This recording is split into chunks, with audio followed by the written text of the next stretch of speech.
Hello everybody, and welcome to the Thursday edition of Video Clips. Many times when I or we start researching questions which are submitted to us by members and others who would like to see us write about topics, the answers are complicated and not real clear. I mean, I know people like answers like yes and no, and always and never. I mean, it's really easy to act on those kinds of things, but many times the answer often lies in the gray area where you have to consider a lot of things and decide what you think is best. And this is the case with the question, quote, should I purchase organic produce, which comes up a lot.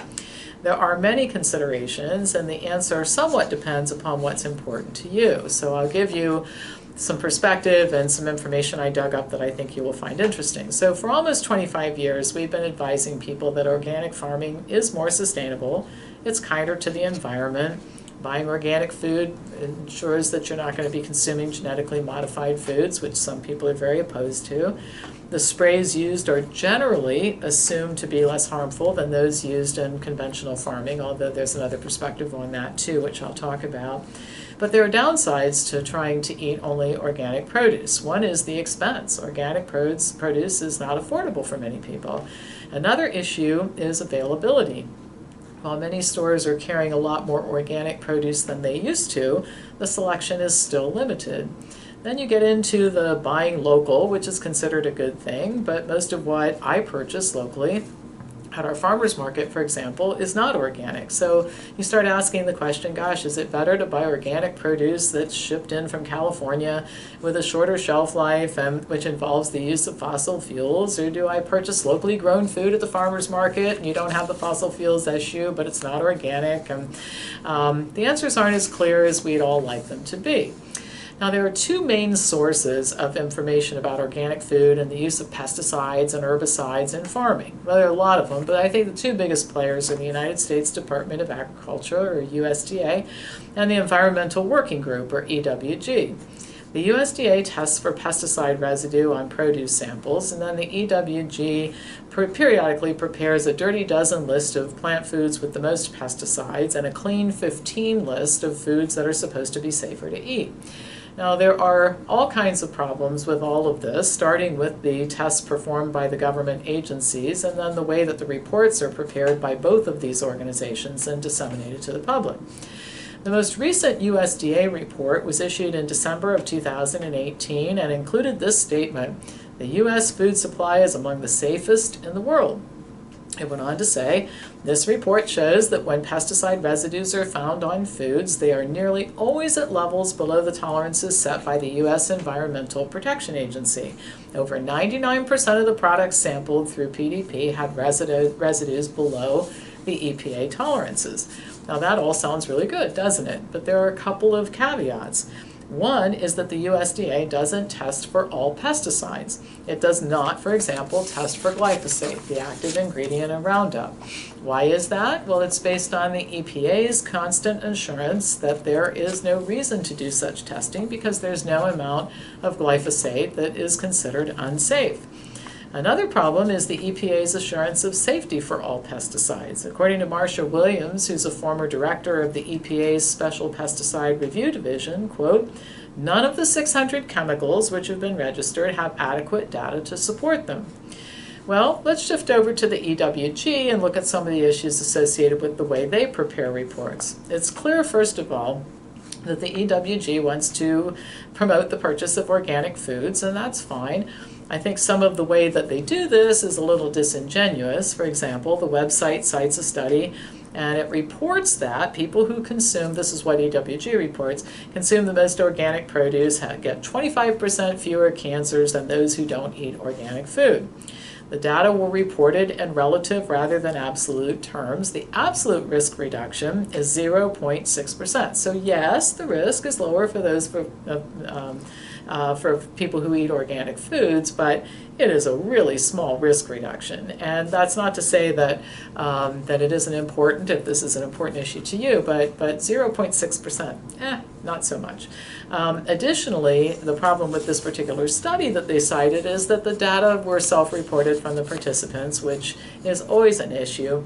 And just by way of example, the United States government gathers information on a self-reported basis to figure out what Americans are eating, and according to we call it the NHANES data, most people in the United States are not consuming enough calories to maintain their weight. Now you're probably laughing out loud, and if you go to the shopping mall this afternoon, you can see that that is definitely inaccurate. Okay, so we've got self-reported data, and even so, not really much to talk about in terms of benefit. But to go directly to EWG and their list preparation, they create the list of foods that they deem dirty and clean by ranking pesticide contamination of 47 fruits and vegetables based on the USDA and FDA analyses of 40,900 samples. The EWG score is based on 6 criteria related to the number of different pesticides detected on each type of produce, the percentage of samples that contain pesticide residues, and the total amount of pesticide detected. Now you're probably thinking that all sounds really good. Well, one of the limitations of EWG's reports is that it assumes that all pesticides are considered equal in terms of health risk, and they just aren't. There is no consideration of the relationship between pesticide amounts and set safety standards. One analysis of the pesticide load on the EWG's Dirty Dozen list showed that even foods with the highest pesticide load had extremely low pesticide residue. So the way that it's explained, just as a side note, is the chronic reference dose is defined as the maximum amount that is considered safe to consume if you're eating a particular food every single day, and is generally set at 100 times less than the amount demonstrated in animals to be safe. So even considering the government's ineptitude and its industry-friendly approach in setting standards, this represents a pretty significant safety margin, and none of the worst foods, according to the EWG, exceeds the standards. And going back to this 2018 report, only one of the 120 exposure estimates exceeded 1% of the RFD. And only 5.8% exceeded 0.1% of this chronic reference dose. Again, they're not measuring glyphosate, but for the pesticides that they are measuring, they're really below the tolerances, and the tolerances are set with a great deal of safety margin. So the EWG doesn't take any of this into consideration.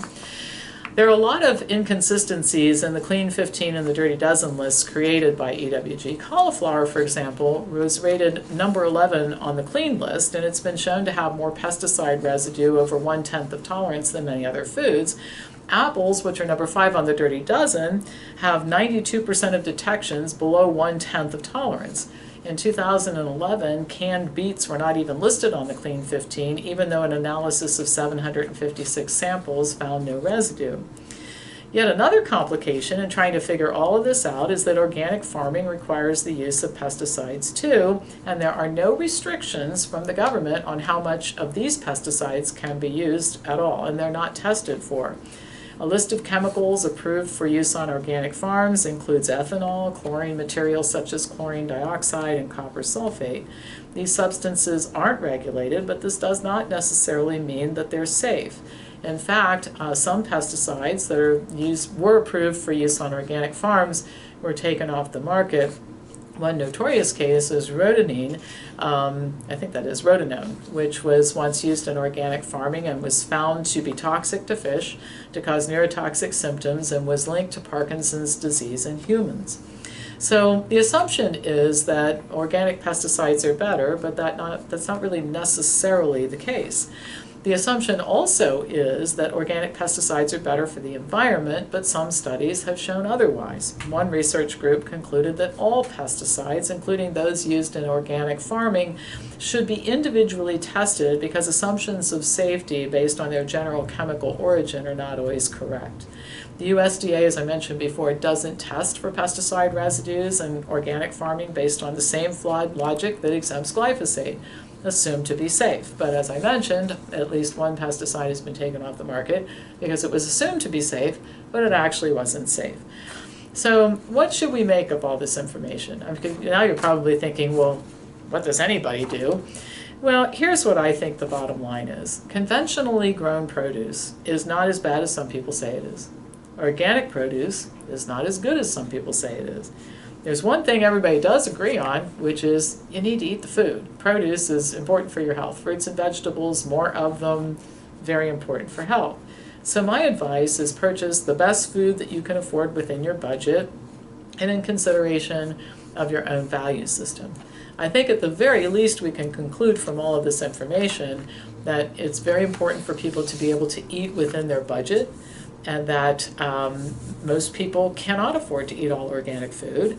It isn't available all the time. And in my own personal case, I like buying food directly from farmers, even if it isn't organic, because I can ask them questions about how they grow their food. It's one of the things I love about going to the farmer's market and buying peaches from the farm down the street from my place in Port Clinton and that sort of thing. You do get a chance to find out how much spray they use and what they use, and talk directly to the person that you're buying food from. So I don't think it's that important after looking at all of this to eat all organic. But if you do, you should. If you can afford it, that's fine.